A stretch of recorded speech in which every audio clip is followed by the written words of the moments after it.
जब कोई धार्मिक इंसान समाज से ऊपर उठकर लोगों को लगातार इन्फ्लुएंसर करने लगता है, जब कोई लाखों युवाओं को भक्ति और संस्कृति के माध्यम से लगातार मोड़ता रहता है, तब उसको ही गिराने की लगातार जोरदार कोशिश की जाती है। और ये चीज ना और किसी के साथ नहीं बल्कि प्रेमानंद जी महाराज के साथ हो रही है। और ये ऐसे संत है जिन्होंने हजारों युवाओं को संस्कृति और कल्चर की तरफ अट्रैक्ट किया है, जिन्हें लोग जेन्युइन श्रद्धा से सुनते भी है और उनके प्रवचन को लगातार फॉलो भी करते हैं। आज वही संत फेमिनिस्ट और लिबरल लोगों के हाथों पर चढ़ चुके हैं, उन्हें लगातार टारगेट किया जा रहा है। आप सब लोगों को पता है कि आखिर वजह क्या है। में ये वाकया सामने आया है जिसमें प्रेमानंद महाराज ने महिलाओं को लेकर जो टिप्पणी की है उसे चरित्र हनन के तौर पर देखा जा रहा है महिलाओं के।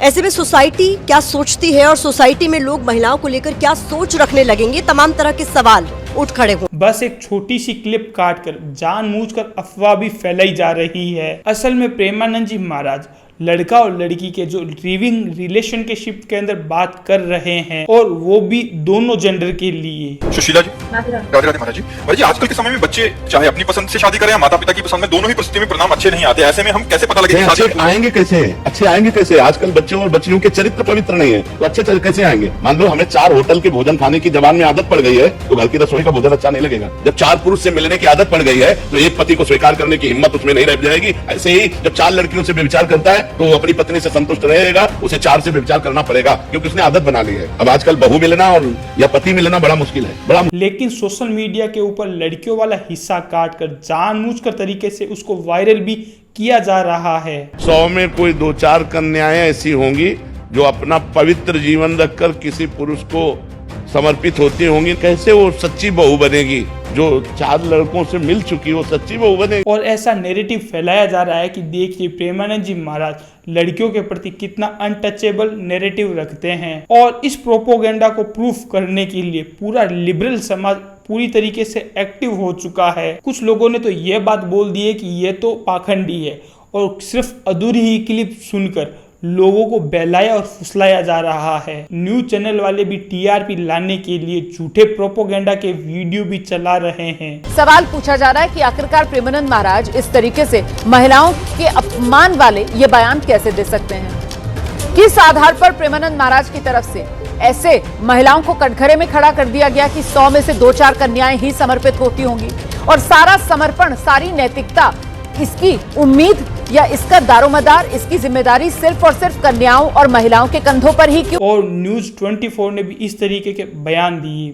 लड़कियों पर प्रेमानंद महाराज का विवादित बयान आया है। उन्होंने लड़कियों के चरित्र पर एक बयान दिया, सवाल उठाए। और हाल ही के अंदर बाकायदा जो प्रेमानंद जी महाराज ने बोली है, ये बात साइंटिफिक भी प्रूफ हो चुकी है। जिन महिलाओं को चरित्र हनन के तौर पर देखा जा रहा है, ऐसे में सोसाइटी क्या सोचती है और सोसाइटी की महिलाएं लोग आखिर क्या सोचती है, उसे भी लेकर तमाम प्रकार के हमारे सवाल भी उठ रहे हैं। में ये वाकया सामने आया है जिसमें प्रेमानंद महाराज ने महिलाओं को लेकर जो टिप्पणी की है उसे चरित्र हनन के तौर पर देखा जा रहा है महिलाओं के। ऐसे में सोसाइटी क्या सोचती है और सोसाइटी में लोग महिलाओं को लेकर क्या सोच रखने लगेंगे, तमाम तरह के सवाल उठ खड़े हो। भाई साहब, इन सब लोगों को देखते हुए ऐसा लग रहा है कि ये टीआरपी लेने के लिए नंगे भी हो जाएंगे। और इसके अलावा कई फेमस पर्सनैलिटी जो कि एजुकेटेड है, वो भी इसका शिकार भी हो चुकी है। विजेंद्र चौहान जो कि ये बात बोल रहे हैं कि प्रेमानंद जी महाराज महिलाओं के चरित्र के लिए एक सर्टिफिकेट बांट रहे हैं, और वही सर्टिफिकेट वे अपनी झोली के अंदर लेकर बैठे हैं। और यही माँ से यूपी का टीचर रह चुका है। कम से कम पूरी वीडियो तो देख लेता। उन्होंने दोनों जेंडर की बात की, ना कि सिर्फ लड़कियों की बात की। अगर चाहे लड़की हो चाहे लड़का हो, अगर वे इमोशनली फिजिकली रूप से अगर किसी पार्टनर के साथ वे जुड़ा हुआ होता है तो फिर कमिटेड रिलेशनशिप के अंदर संतुष्टता कभी भी नहीं मिल सकती। और जो प्रेमानंद जी महाराज बोल रहे हैं वो गलत नहीं बल्कि सही बात बोल रहे हैं। अगर आप भारत के पूरे आंकड़े देखेंगे ना, तो यह बात पूरी तरीके से सत्य भी साबित हो जाती है। अभी 2 महीने पहले ही यूगोवर मेडिसिन ने इस बात का सर्वे किया है। भारत के अंदर 53% लोग ऐसे हैं जो कि शादी से पहले कहीं ना कहीं एक बार तो अपना अफेयर जरूर देखा गया है। और ये आंकड़ा पूरी दुनिया के अंदर सबसे ज्यादा भारत का आंकड़ा देखा गया है। भारत इसके अंदर टॉप पर है, और ये ज्यादा भी हो सकता है क्योंकि भारत की पॉपुलेशन है।